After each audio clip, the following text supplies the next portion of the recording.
नमस्कार साथियों, स्वागत है आपका हमारे YouTube channel the dreamer pathways में। आज हम आपके साथ जुड़े हैं एक नए टॉपिक के साथ। टॉपिक रीजनिंग का है, प्रीवियस ईयर क्वेश्चन पेपर, जो आने वाले एग्ज़ाम की दृष्टि से बहुत ही महत्वपूर्ण प्रश्न होने वाले हैं। जैसे एसएससी और बैंकिंग, आरआरबी एग्ज़ाम्स, जैसे अभी आपका आने वाला है एएलपी का एग्ज़ाम आने वाला है, एसएससी जीडी का आने वाला है और एसएससी एमटीएस हवलदार का चल भी रहा है।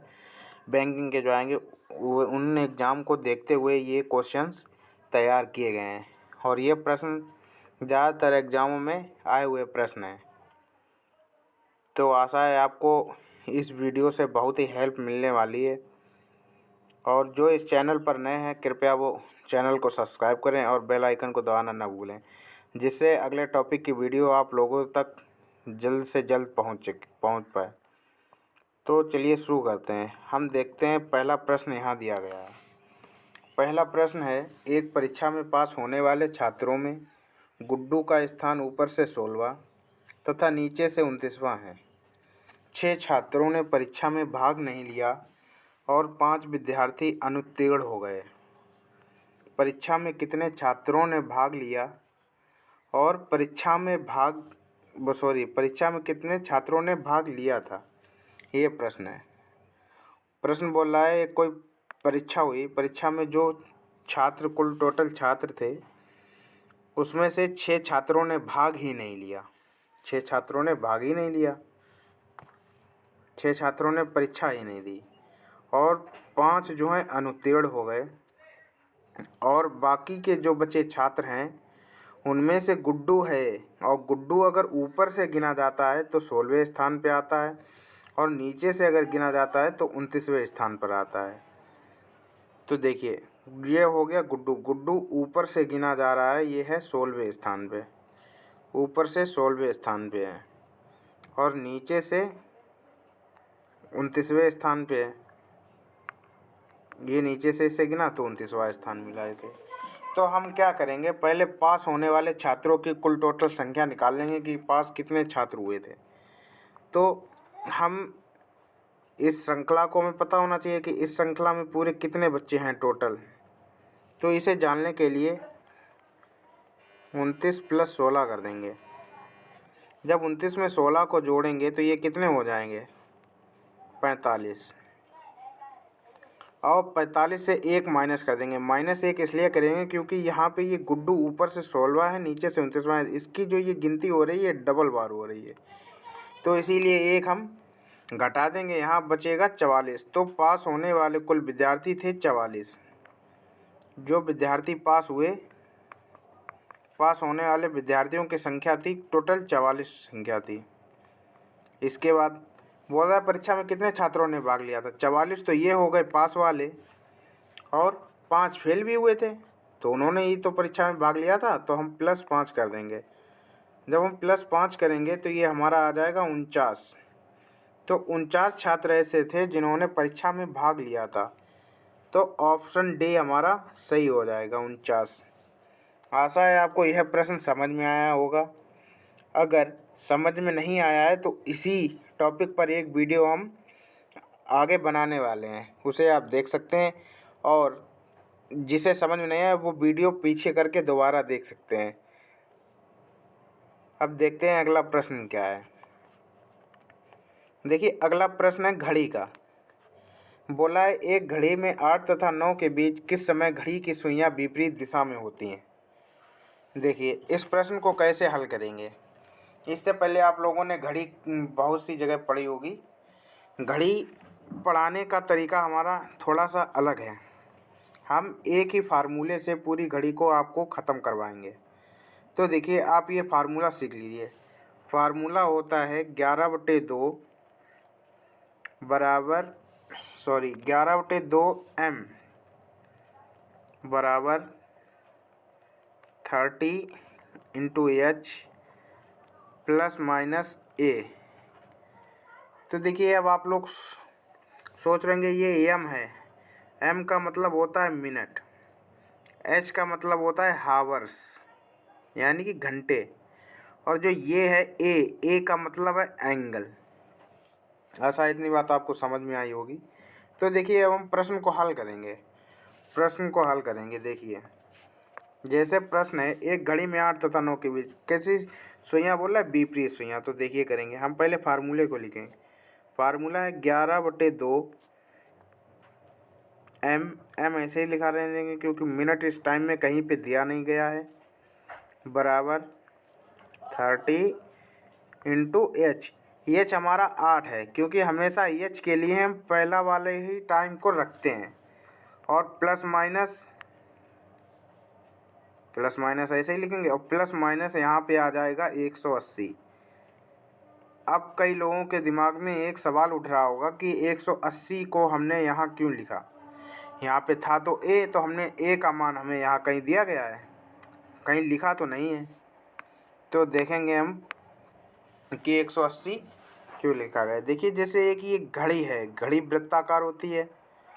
अगर बोल दे कोई सुई है वो 12 पे है, छोटी वाली सुई, और बोले विपरीत इसका 6 होगा, विपरीत इसका 6 होगा ना, और ये 12 पे सुई है तो 6 होगा। तो देखिए अगर ये वृत्त अगर 360 डिग्री का है तो ये कितने डिग्री का कोण बना रहा है, अगर एक सीधी सरल रेखा में हो जाता है तो 180 डिग्री का कोण बन रहा है। तो इसीलिए जब विपरीत की बात करेगा तो हमेशा एंगल के लिए हम 180 डिग्री को ही रखेंगे। ठीक है, अब हम हल करते हैं प्रश्न को। दिया गया है 11/2 को ऐसे ही लिखेंगे, एम बराबर इसका गुणा करेंगे तो ये हो जाएगा 240 और माइनस 180। माइनस घटाएंगे इसलिए क्योंकि 240 से 180 कम है। अगर 180 की जगह यहाँ पे जैसे 260 होता मान लो, तो ये 240 से ज़्यादा होता तो हम इसे जोड़ देते, लेकिन यहाँ पे हम घटाएंगे। ये हमारा आ जाएगा 11/2 बराबर, यहाँ हमारा बच जाएगा 60। 240 से 180 को घटाएंगे तो यहाँ 60 बच जाएगा। अब देखिए आगे कैसे होगा।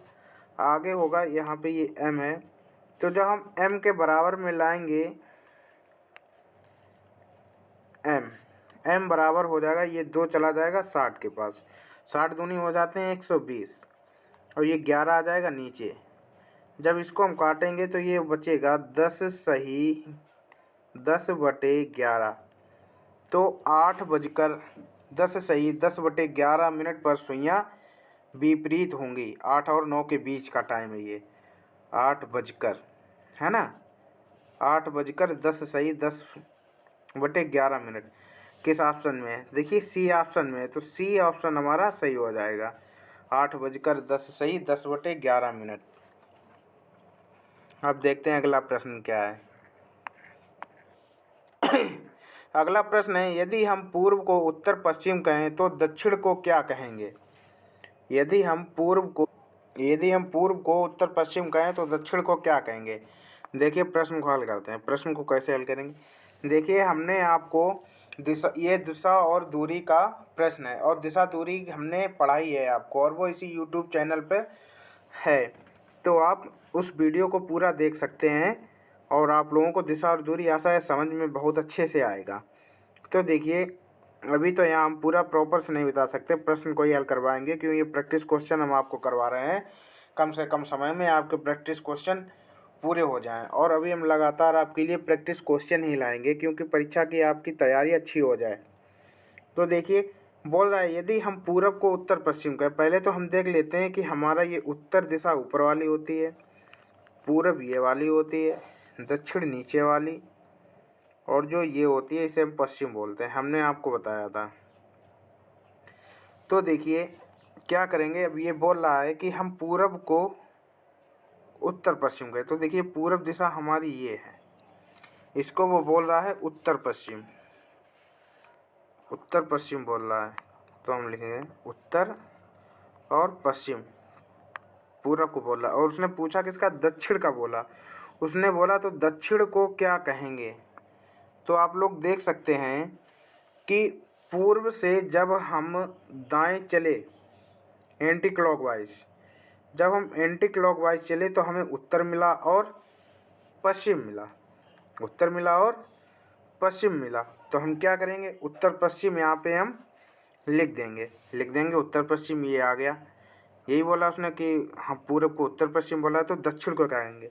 जब हम दक्षिण से चलेंगे, दक्षिण से चले हमें मिला पूरब, पूरब के मिला हमें उत्तर, तो ये आ गया हमारा उत्तर और पूरब, उत्तर और पूरब। तो हमारा दक्षिण को हम क्या कहेंगे, उत्तर पूरब कहेंगे, उत्तर पूरब। और प्रश्न में यही बोला है कि तो दक्षिण दिशा को क्या कहेंगे, दक्षिण दिशा को क्या कहेंगे, उत्तर और पूरब कहेंगे। बी ऑप्शन आपका सही हो जाएगा। चलते हैं अगले प्रश्न की ओर। देखिए अगला प्रश्न है, सूर्य अस्त के समय राम और श्याम एक खुले मैदान में खड़े होकर बात कर रहे हैं।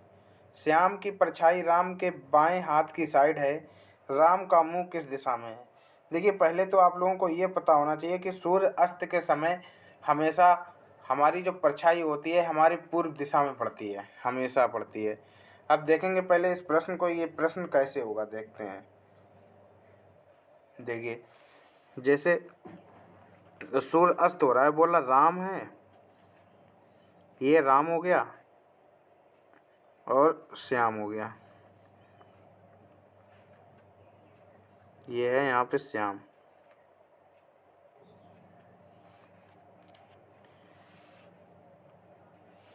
रुकिए जरा, तो देखिए प्रश्न बोल रहा है, सूर्यास्त के समय राम और श्याम एक खुले मैदान में खड़े होकर बात कर रहे हैं। श्याम की परछाई राम के बाएं हाथ की साइड है, राम का मुंह किस दिशा में है। तो देखिए ये हो गया राम, है ना, और ये हो गया श्याम, ये था राम, ठीक है, ये है श्याम। बोला ये सूर्यास्त के समय आपस में बात कर रहे हैं और श्याम की परछाई राम के बाएं हाथ की साइड। तो देखिए ये जो श्याम है इसकी परछाई है राम का बायां किधर, ऊपर होगा, तो इसे श्याम की परछाई इधर दिख रही है, ये श्याम की परछाई हो गई। तो बोला राम का मुंह किस दिशा में है।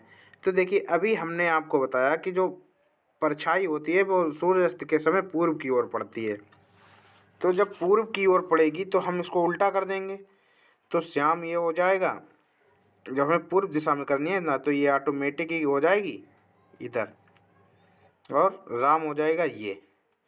अब अगर देखिए तो राम का बायां है ये, अगर ऊपर से देखें तो राम का बायां है, तो परछाई किधर पड़ रही है, पूर्व दिशा में ही पड़ रही है।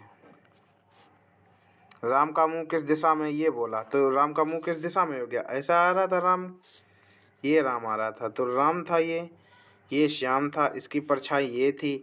अब बोला राम का मुंह किस दिशा में, तो राम का मुंह ये किस दिशा में हो गया, दक्षिण दिशा में। तो आंसर डी आपका सही हो जाएगा, दक्षिण। देखिए अगला प्रश्न देखते हैं।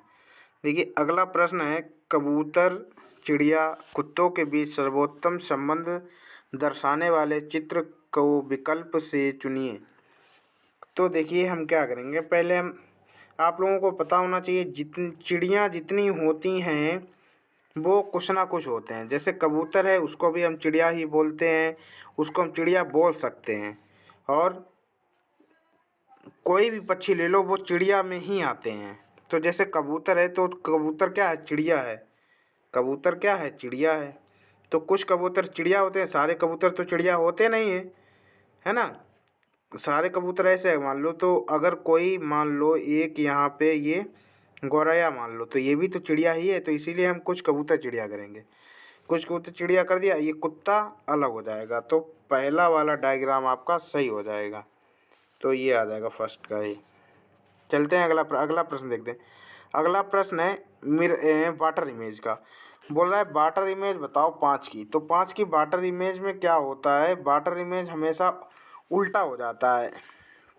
उल्टा कैसा हो जाता है, ऊपर का हिस्सा नीचे आ जाता है और नीचे का हिस्सा ऊपर हो जाता है। तो जैसे ये 5 हैं, 5 ये बना हुआ है, ये 5, अगर इसकी वाटर इमेज होगी तो वाटर इमेज इसकी ऐसी हो जाएगी, ऐसी। तो ऐसा कोई इमेज कौन सी दिख रही है तीसरे में, तो ऑप्शन नंबर सी हमारा सही हो जाएगा। अब चलते हैं अगला प्रश्न देखते हैं।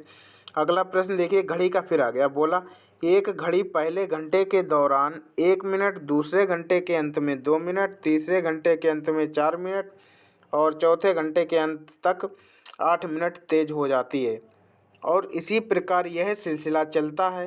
किस घंटे के अंत में यह घड़ी 60 मिनट से अधिक तेज हो जाएगी। तो देखिए इस प्रश्न को कैसे हल करेंगे।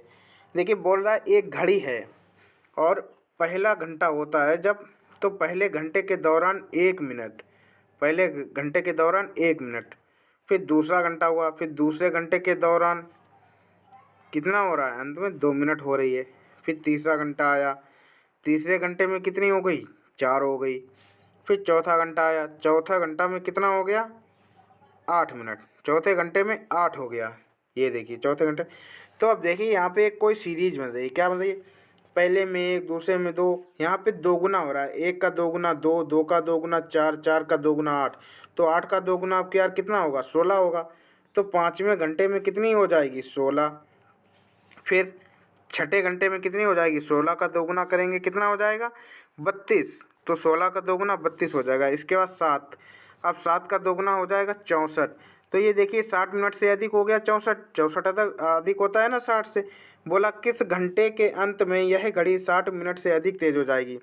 अब 64 हो गए तो 60 मिनट से अधिक तेज किस घंटे में हुई, 7वें घंटे में। तो ऑप्शन हमारा सी सही हो जाएगा, 7वां घंटा आ जाएगा। तो आशा है ये प्रश्न आपको समझ में आया होगा। अब चलते हैं अगला प्रश्न देखते हैं क्या है। अगला प्रश्न है, संजीव ने कक्षा में सर्वाधिक अंक प्राप्त किए, राहुल ने निर्भय से ज़्यादा लेकिन समीर से कम स्कोर किया। अर्पित ने राहुल से अधिक स्कोर किया, पांचों में से 4th रैंक किसको मिला। तो बोल रहा है संजीव ने कक्षा में सर्वाधिक अंक प्राप्त किया। कौन, संजीव है, और संजीव ने कक्षा में सबसे ज़्यादा अंक प्राप्त किए। इसके बाद बोल रहा है राहुल ने निर्भय से ज़्यादा, राहुल ने निर्भय से ज़्यादा, ठीक है, राहुल ने निर्भय से ज़्यादा कर लिए, लेकिन समीर से कम। राहुल जो है निर्भय से ज़्यादा अंक प्राप्त कर रहा है लेकिन समीर से कम कर रहा है। जैसे ये समीर हो गया और समीर से कम अंक प्राप्त हो गए राहुल के। अब देखिए क्या बोल रहा है, अर्पित ने राहुल से अधिक अंक प्राप्त किए, अर्पित ने राहुल से अधिक। तो देखिए अर्पित ने भी राहुल से अधिक अंक प्राप्त किए हैं और समीर ने भी। तो देखिए अगर अर्पित को देखें तो अर्पित यहाँ पे भी आ सकता है, अर्पित यहाँ पे भी आ सकता है और समीर वाली जगह पे भी कौन आ सकता है, अर्पित आ सकता है, क्योंकि राहुल से अधिक है ना किसके, अर्पित के। ये हमारा राहुल है और ये है निर्भय। अब देखना ये बोल रहा है पांचों में से 4th रैंक किसको मिला। तो देखिए पहले पे तो राजीव है, पहले पे, दूसरे पे समीर, या यहाँ पे या तो अर्पित हो सकता है दूसरे पे, या समीर हो सकता है ना। तो ये दूसरा हो गया।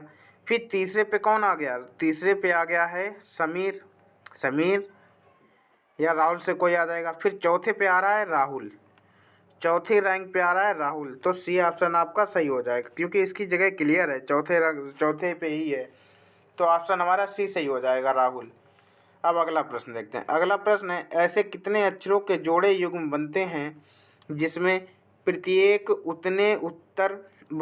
प्रत्येक में उतने ही अक्षर बीच में हैं जितने कि अंग्रेजी की वर्णमाला में है। ये बोल रहा है कि अंग्रेजी की वर्णमाला ए, क्या होती है अंग्रेजी वर्णमाला,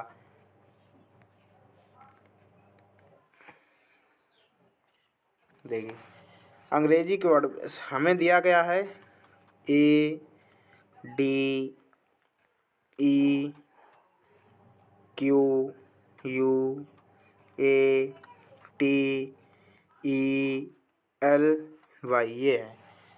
अब बोल रहा है इस अक्षर जितने अंग्रेजी वर्णमाला में है उतने ही जोड़े बन रहे हैं उसके बीच में। जैसे ए है और डी है, इनके बीच में कोई अक्षर आता है लेकिन है नहीं, यहाँ पे बीच में कुछ है नहीं है। ए और ई के बीच में डी आता है, आता है। फिर ई और यू के बीच में क्यू आता है, आता है। फिर यू और टी के बीच में ए आता है, नहीं आता है। ए और ई के बीच में टी आता है, नहीं आता है। ई और वाई के बीच में एल आता है। तो 1 मिला, 2 मिला, 3 मिला, तो कितने हो, सी ऑप्शन हमारा सही हो जाएगा, 3। अब देखते हैं अगला प्रश्न। देखिए अगला प्रश्न है, उस विकल्प चित्र को ज्ञात कीजिए जिसमें चित्र यक्ष उसके भाग के रूप में सम्मिलित है।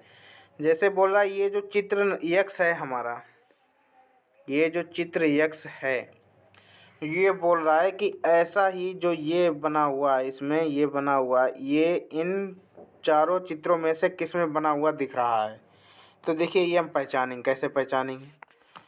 देखिए पहले हम देखते हैं, देखो फर्स्ट वाले में हम देख लें, फर्स्ट वाले में ये लाइन यहाँ से जा रही है, ठीक है, गई यहाँ तक आई, यहाँ से वो तिरछी हो गई, तिरछी होने के बाद वो सीधी सीधी गई है। अब यहाँ पे सीधी ना जाके वो इधर हो गई है, तिरछी हो गई। तो पहला तो ऑप्शन हमारा गलत हो जाएगा।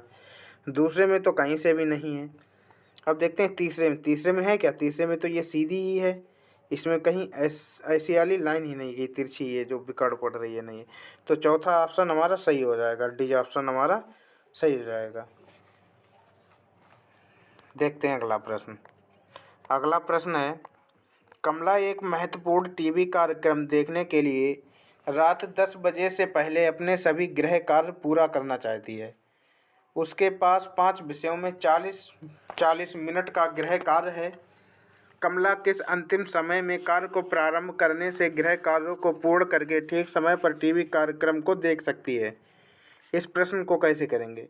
बोला कमला है एक महत्वपूर्ण टीवी कार्यक्रम, कोई टीवी में कोई कार्यक्रम आता है और उसे देखने के लिए उसे 10 बजे से पहले ही, रात के 10 बजे से पहले ही उसे क्या करना है, काम को ख़त्म करना है।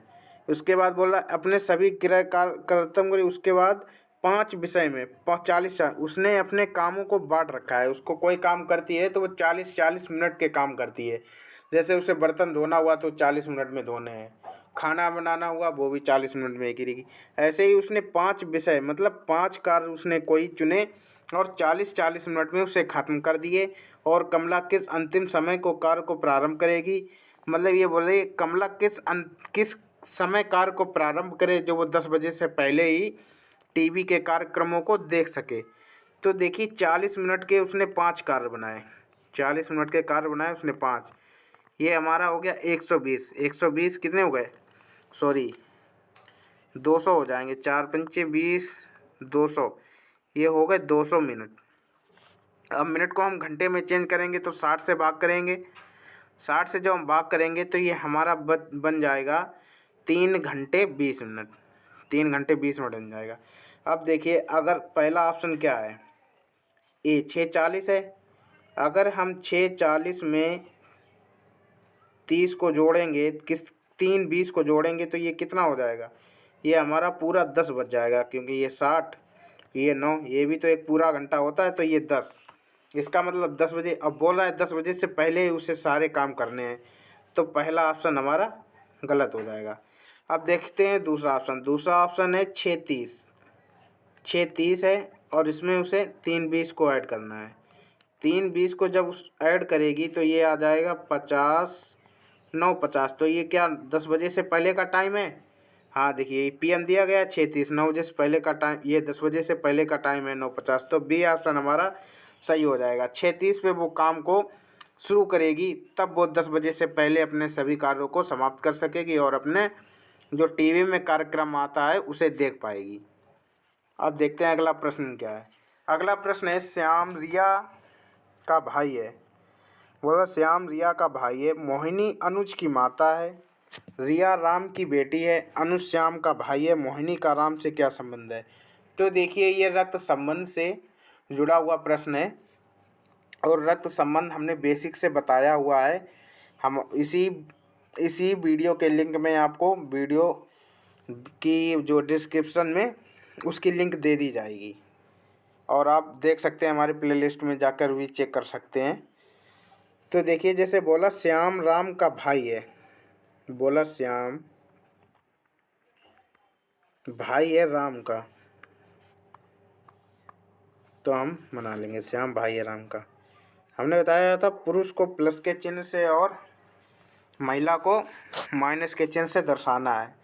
फिर इसके बाद बोला मोहिनी जो है अनुज की माता है, तो इसे अभी हम छोड़ दें, यहाँ पे श्याम और राम ही मिले हमें सिर्फ। फिर इसके बाद बोला रिया राम की बेटी है, ये जो राम है इसकी बेटी है रिया, इसकी बेटी है रिया। तो अगर रिया बेटी है तो फिर ये माइनस चिन्ह से दर्शाएंगे। इसके बाद बोला अनुज जो है श्याम का भाई है, जो ये श्याम है इसका भाई है अनुज, ठीक है, इसका भाई है अनुज। अब देखिए हमें अनुज मिल गया। हमने ये लाइन छोड़ी थी कि अनुज की माता कौन है, मोहिनी, तो ये अनुज है, अनुज की माता है मोहिनी। तो देखिए अगर मोहिनी अनुज की माता होगी तो श्याम की भी होगी, और श्याम की भी होगी तो राम की भी होगी। तो उसने क्या बोला, मोहिनी का राम से क्या संबंध है, मोहिनी कौन है, राम की माता है, तो बी ऑप्शन आपका सही हो जाएगा, माता। अब देखते हैं अगला प्रश्न। अगला प्रश्न है ए बी सी डी और ई 5 नदियां हैं। ए नदी बी से छोटी है किंतु ई से लंबी है। सी सबसे लंबी है, डी बी से थोड़ी छोटी है और ए से थोड़ी लंबी है। सबसे छोटी नदी कौन सी है ना। प्रश्न में बोल रहा है कि 5 नदियां हैं कोई, ठीक है, और उसने बोला सी सबसे लंबी है। ये हमारा पॉजिटिव डाटा है, इसे हम ऊपर लिख लेंगे, सबसे ऊपर सी। 5 नदियां हैं, सी को हमने लिख लिया पहले, सी सबसे लंबी है। इसके बाद बोला ए नदी बी से छोटी है, हमने ए नदी बी से छोटी कर दी, इसे अलग लिख लेंगे। ए नदी बी से छोटी कर दी है। 5 नदियां, एक तो सी हो गई, एक यहाँ पे बैठेगी, एक यहाँ, 3 4 और 5। इसके बाद बोला ए नदी बी से छोटी है किंतु ई से लंबी है। ए नदी जो है बी से छोटी है किंतु ई से लंबी है, ठीक है, ई से लंबी हो गई। इसके बाद बोला सी सबसे लंबी है, सी सबसे लंबी है लिख दिया, और डी बी से थोड़ी छोटी है। डी जो है बी से थोड़ी छोटी है, तो इसका मतलब बी के नीचे आ जाएगी डी, बी के नीचे आ जाएगी डी, यहाँ पे डी हो गई। इसके बाद बोला और ए से थोड़ी लंबी है ना। बोला डी जो है बी से थोड़ी छोटी हो गई और ए से थोड़ी लंबी, तो बी और ए के बीच में आ जाएगी डी, और सबसे छोटी नदी आपसे पूछ ली है, तो देख लीजिए यहाँ पे तो हो जाएगी बी, ये बी हो गई। इसके बाद डी हो गई, यहाँ पे ए आ गई और ई आ गई। इसके बाद बोला सबसे छोटी नदी कौन सी है, ये सबसे बड़ी, इससे छोटी है, सबसे छोटी कौन सी है, ई है, तो ई, फोर्थ ऑप्शन आपका सही हो जाएगा, ई। अब देखते हैं अगला प्रश्न। अगला प्रश्न है 5 लड़के A B C D E एक वृत्त में केंद्र की ओर मुंह करके बैठे हैं। ए का मुंह दक्षिण पश्चिम की ओर है, ए का मुंह दक्षिण पश्चिम की ओर है, डी का मुंह दक्षिण पूर्व दिशा की ओर, बी और ई क्रमशः ए और डी के ठीक सामने और सी डी और बी के बीच समान दूरी पर हैं। सी का मुंह किस दिशा में। देखिए ये बैठक व्यवस्था से जुड़ा प्रश्न है। बैठक व्यवस्था हमने आपको बहुत ही बेसिक से बताया हुआ है, इसी यूट्यूब चैनल पर उसकी वीडियो आप लोगों को मिल जाएगी, तो आप वो वीडियो देख सकते हैं। यहाँ पर तो मैं आपको सिर्फ प्रश्न ही हल करवाऊँगा, और प्रॉपर से जिसे समझना हो तो वो हमारी वीडियो देख सकता है, और जो इस चैनल पर नए हैं कृपया करके वो सब्सक्राइब करना ना भूलें। तो देखते हैं, बोला 5 लड़के ए बी सी डी और ई है ना, 5 लड़के हैं।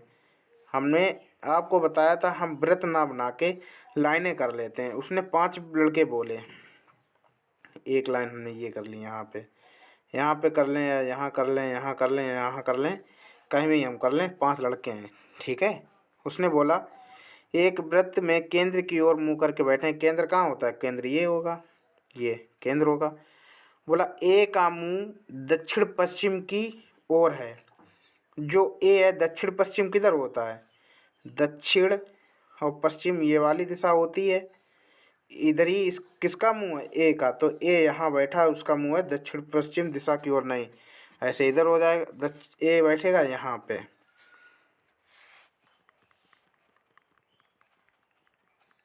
इसके बाद क्या कह रहा है, इसके बाद बोल रहा है और डी का मुंह दक्षिण पूर्व दिशा की ओर, डी है, जो डी है उसका मुंह है दक्षिण पूर्व दिशा की ओर।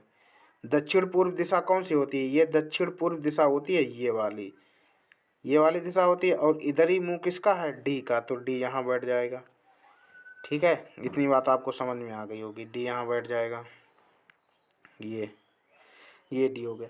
इसके बाद बोला बी और ई क्रमशः ए और डी के ठीक सामने, बी और ई ए और डी के सामने, तो ए के सामने बी आ जाएगा और डी के सामने ई आ जाएगा।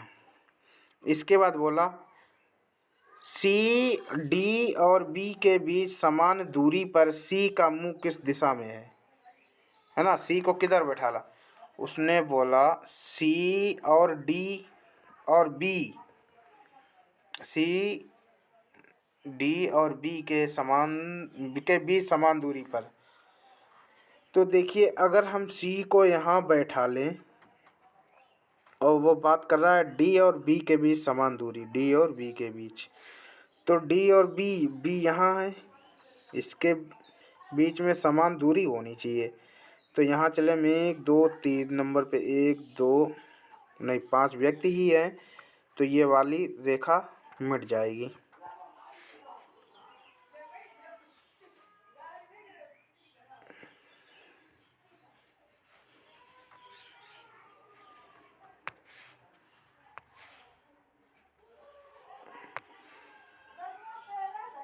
ठीक, देखते हैं सी को अगर हम यहाँ बैठा लेंगे तो 1 2 तीसरे नंबर से पे सी मिलेगा, यहाँ से 1 दूसरे नंबर, तो सी यहाँ पर नहीं बैठेगा, तो ये सी यहाँ पे नहीं बैठेगा। इसके बाद बोला सी समान दूरी पर है, तो सी को हम अगर यहाँ बैठा लें,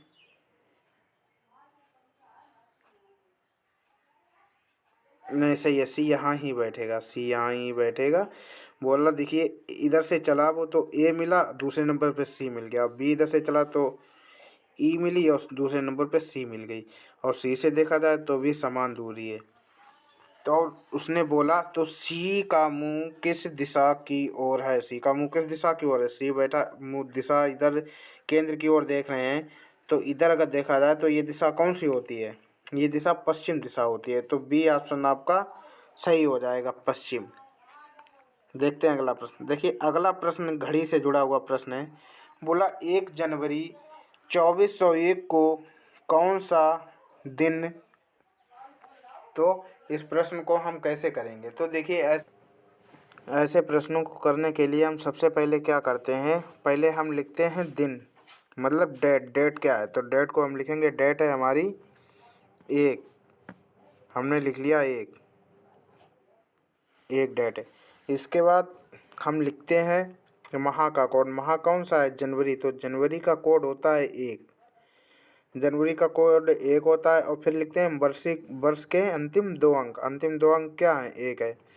इसके बाद लीप ईयर निकालते हैं, इसमें लीप ईयर वर्ष के अंतिम 2 अंकों में 4 का भाग करते हैं, 4 का भाग जाएगा नहीं, तो वर्ष के अंतिम 2 अंक में मतलब लीप ईयर की संख्या 0।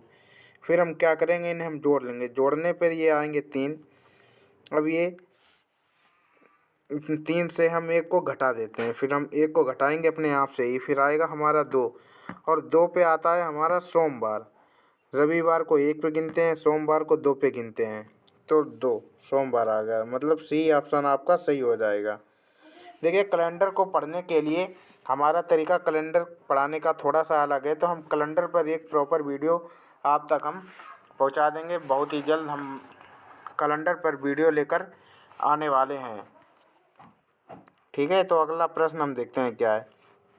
बोला उन सही प्रतीकों के समूह को चुनिए जो दिए गए समीकरण में सही बैठे। ये उन्होंने एक समीकरण दे दिया, बोला एक 5 है, एक संख्या 3 है, एक संख्या 8 है, 4 है और 2, इनके बीच में हमें चिन्ह बनाने हैं। जैसे हम ए ऑप्शन को देख लें तो पहले हमने गुणा, जोड़, घटाना और भाग, हम इसको देख लें तो इसको हम बोर्ड मास के नियम से हल करेंगे। बोर्ड मास का नियम हमने आप लोगों को बताया हुआ है, हमने बोर्ड मास का नियम आपको बताया हुआ है। तो हम बोर्ड मास के नियम में पहले क्या करते हैं, भाग करते हैं। तो हम इसमें भाग करेंगे तो ये हमारा हो जाएगा 2 दूनी 4, 8 ऐसे ही रहेगा, प्लस ये हो जाएगा 15 हो गया। अब ये 15 और 8 को अगर हम जोड़ेंगे तो ये आ जाएगा 23, और 23 से हम 2 को घटा देंगे तो ये आ जाएगा 21। तो देखिए ये 21 सिद्ध हो गया पहले ऑप्शन से ही, तो ए ऑप्शन हमारा सही है, हमें और बाकी के ऑप्शन देखने की ज़रूरत नहीं है। और ये बोल रहा था कि 21 ही आंसर आना चाहिए, तो 21 आंसर आ गया, तो सही है। अब हम चलते हैं अगला प्रश्न देखते हैं। अगला प्रश्न है श्रृंखला को पूरा करना है, श्रृंखला को पूरा करना है। श्रृंखला हमें दी गई है 3 के बाद में दिया गया है 8, 8 8 के बाद में 23 लिख लेंगे। 23 के बाद 68 और 68 के बाद 203। तो देखिए इसको हम कैसे करेंगे, कॉमा कॉमा और ये है 68 है ये। तो हम क्या करेंगे, हम पहले इनके बीच का अंतर देखेंगे। देखिए इनके बीच में अंतर है 5, फिर इनके बीच का अंतर निकालेंगे, इनके बीच का अंतर है 15, फिर इनके बीच का अंतर निकालेंगे, इनके बीच का अंतर है 45 और इनके बीच का अंतर है 135। तो आप ध्यान से देखिए यहाँ पर एक श्रृंखला बन रही है, यहाँ पे 3 का मल्टीप्लाई होता जा रहा है। 5 3 15, 3 45, 3 135। अब 135 में हम 3 का क्या कर देंगे, 135 में जब हम 3 का गुणा करेंगे तो आ जाएगा, देखो 135 में हम 3 का गुणा करें अगर, तो 3 पचे 15 की 5 हासिल आएगी 3, 3 तिरका 9 और 1 हासिल 10 को जोड़ के 1, 3 एकम 3 और 1 4, 405 आ जाएंगे। तो इसका मतलब है 203 में हमें 405 जोड़ने हैं। तो 203 में 405 को हम जब जोड़ेंगे तो ये आ जाएगा 5 3 8 4 2 6, तो 608 आ जाएगा। यानी कि सी ऑप्शन हमारा सही हो जाएगा, 608। आशा है ये प्रश्न आपको समझ में आया होगा। अगला प्रश्न देखते हैं, अगला प्रश्न क्या है। अगला प्रश्न दिया गया है कि नीचे दिए गए चित्र में वृत्त शहरी जनता और शिक्षित जनता और कामकाजी जनता को त्रिभुज चालाक जनता, त्रिभुज जो है चाल मतलब इसका कहने का मतलब है कि जो नीचे ये चित्र दिया गया है, ये नीचे एक चित्र दिया गया है पूरा, ये बोला इसमें जो ये व्रत है, व्रत शहरी जनता का है, व्रत को नाम दिया गया है शहरी जनता का। और जो वर्ग जो है शिक्षित वर्ग जनता को, जो ये वर्ग है ये शिक्षित जनता की है। इसके बाद आयत जो है, ये आयत ये कामकाजी जनता है, इसके अंदर जितने ये कामकाजी जनता में आते हैं। और तथा त्रिभुज, जो ये त्रिभुज है ये चालाक जनता को सूचित करता है। तो चित्र के आधार पर नीचे दिए गए प्रश्नों के उत्तर। तो प्रश्न क्या दिया गया है, प्रश्न है ऐसी जनता की संख्या कितनी है जो शहरी होने के साथ शिक्षित और चालाक है। ये बोला ऐसी जनता बताइए जो शहरी है, इसके साथ साथ शिक्षित है और चालाक है। तो हम कैसे निकालेंगे, देखिए इसमें जो शहरी जनता बोली, शहरी जनता को हम ढूंढते हैं। शहरी जनता है ये हमारी व्रत वाली शहरी जनता हो गई, ये शहरी जनता हो गई। इसके बाद बोला शिक्षित जनता को हम निकालेंगे, तो शिक्षित जनता हमारी ये है, ये वाली है शिक्षित जनता, ये शिक्षित जनता हो गई। इसके बाद में बोला चालाक को निकालना है, तो चालाक को हम कैसे निकालेंगे, देखिए चालाक जनता ये वाली है, ये वाली त्रिभुज वाली, तो ये है चालाक जनता ये। तो उसने बोला प्रश्न में कि शहरी चालाक और शिक्षित तीनों आने चाहिए। तो देखिए हमारा व्रत ये है, ये वाला, ये और ये और ये, तो तीनों जगह ये मिल रहा है, 7 मिल रहा है, तीनों में क्या मिल रहा है, 7। तो 7 ऑप्शन बी हमारा सही हो जाएगा, 7। अब बढ़ते हैं आगे की ओर। आगे प्रश्न हमें दिया गया है कथन निष्कर्ष का, और इसमें बोला गया है कुछ कथनों के बाद कुछ निष्कर्ष दिए गए हैं। दिए गए कथनों को सत्य मानते हुए सभी निष्कर्षों को पढ़ें और फिर निर्णय लें कि दिए गए निष्कर्षों में से कौन से दिए गए कथनों का तार्किक रूप से अनुसरण करता है। तो देखिए हम पहले कथन पढ़ेंगे। कथन बोला कुछ कपड़े सफ़ेद हैं, बोला कुछ कपड़े को हम सी से दर्शाएंगे, क्लॉथ है ना, ये कुछ कपड़े, बोला कुछ कपड़े सफ़ेद हैं, तो ये जो कुछ कपड़े हैं ये सफ़ेद हैं, कुछ कपड़े सफ़ेद हो गए, सफ़ेद को W से, वाइट, क्या बात है, वाइट हो गया। इसके बाद दिया गया कुछ सफ़ेद झंडे हैं, जो ये कुछ सफ़ेद हैं ये झंडे हैं, झंडे को हम F से दर्शाएंगे, फ्लैग में झंडा होता है, कुछ सफ़ेद झंडे हैं। फिर बोला कोई भी झंडा सीधा नहीं है, कोई भी जो ये फ्लैग है ये सीधा नहीं है, सीधा को हम ऐसे करेंगे, कोई भी ये क्या है, सीधा नहीं है। अब निष्कर्ष निकालने के लिए देखो, ऐसे प्रश्नों को हल करने के लिए हम 2 चित्र बनाएंगे। एक तो हमारा ऐसा हो गया, एक बनाएंगे कुछ कपड़े सफ़ेद हैं, तो देखिए कुछ कपड़े, अगर हम इसको बना लें तो कुछ कपड़े सफ़ेद हैं, अंदर से बाहर की ओर कुछ होता है। फिर बोला कुछ सफ़ेद झंडे हैं, तो ये जो कुछ सफ़ेद हैं ये क्या झंडे हैं, कुछ सफ़ेद झंडे हैं। जो पोस्टेड डाटा होगा वही सही मानते हैं हम। तो ये एफ हो गया हमारा।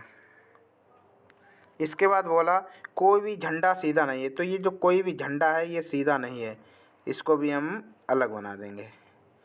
इसके बाद बोल रहा है, हम देखते हैं निष्कर्ष, कोई कपड़ा सीधा नहीं है। तो यहाँ देखिए कोई भी कपड़ा सीधा नहीं है, यहाँ पे कुछ कपड़े सीधे होने की संभावना है और यहाँ पे कुछ कपड़ा सीधा यहाँ पे छू नहीं पा रहा है। तो यहाँ पे संभावना, ये संभावना ये डाउट में है, इसको हम छोड़ देते हैं डाउट। ठीक है। इसके बाद बोला कुछ सफ़ेद सीधे हैं, तो कुछ सफ़ेद, ये सफ़ेद है ये सीधे, कुछ सफ़ेद सीधे हैं क्या, यहाँ से तो टच भी नहीं कर पाएगा, मतलब नहीं है। और यहाँ से कुछ सफ़ेद सीधे होने की संभावना है, कुछ सफ़ेद सीधे हैं तो संभावना ये आ गई। ठीक, डाउट में आ गया ये। बोला कुछ झंडे कपड़े हैं, कुछ झंडे, झंडे क्या है, फ्लैग है, कुछ झंडे कपड़े हैं, तो कुछ झंडे कपड़े हैं क्या, यहाँ से तो कुछ झंडे कपड़े दिख नहीं रहा, यहाँ से दिख रहा है, कुछ झंडे कपड़े हैं क्या, नहीं है। तो देखिए जब डाउट होता है, एक डाउट पॉजिटिव हो एक डाउट नेगेटिव हो, तो हम या तो लगा देते हैं। ये तीनों ही गलत आ रहा है, ये इन दोनों चित्रों में कोई मिलता हुआ नहीं दिख रहा है, तो हम क्या करेंगे, कोई भी अनुसरण नहीं करता है, डी ऑप्शन हमारा सही हो जाएगा। चलते हैं अगले प्रश्न की ओर। देखिए अगला प्रश्न है, वर्ग की संख्या ज्ञात कीजिए। जो ये वर्ग दिया गया है इनमें हमें बताना है कि किसमें कितने वर्ग बने हुए हैं। तो देखिए वर्ग हम निकालेंगे कैसे। सबसे पहले हम छोटे वाले वर्ग की गिनती करेंगे। तो देखिए छोटे वाले वर्ग कहाँ कहाँ, एक तो ये 1 2 3, इसके बाद 4, ये 4 हो गए, 4 हो गए ये। 4 के बाद एक ये आता है पूरा इतना बड़ा, एक ये आएगा,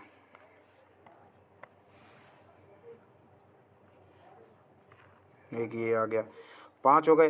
5 के बाद एक ये आता है 6, फिर ये इतना 7, फिर ये इतना 8, फिर ये इतना 9 और एक ये बड़ा 10। कितने हो गए, 10 हो गए। तो सी ऑप्शन हमारा सही हो जाएगा। वर्ग की संख्या कितनी है, 10 है। अब देखते हैं अगला प्रश्न। अगला प्रश्न, तो यहीं पे आज की क्लास समाप्त होती है। अब हम आगे आपके लिए वीडियो को अंत देखने के लिए बहुत धन्यवाद। अब हम मिलते हैं आपको अगली वीडियो में एक नए टॉपिक के साथ। तब तक के लिए जो इस वीडियो पर नए हैं, इस चैनल पर नए हैं, कृपया वो चैनल को लाइक और सब्सक्राइब करें और ज़्यादा से ज़्यादा शेयर करें। ठीक है, अगले वीडियो में हम आपके साथ मिलते हैं एक ऐसे ही अच्छे इंटरेस्टिंग टॉपिक के साथ। आप हमारे साथ जुड़े रहिए। धन्यवाद।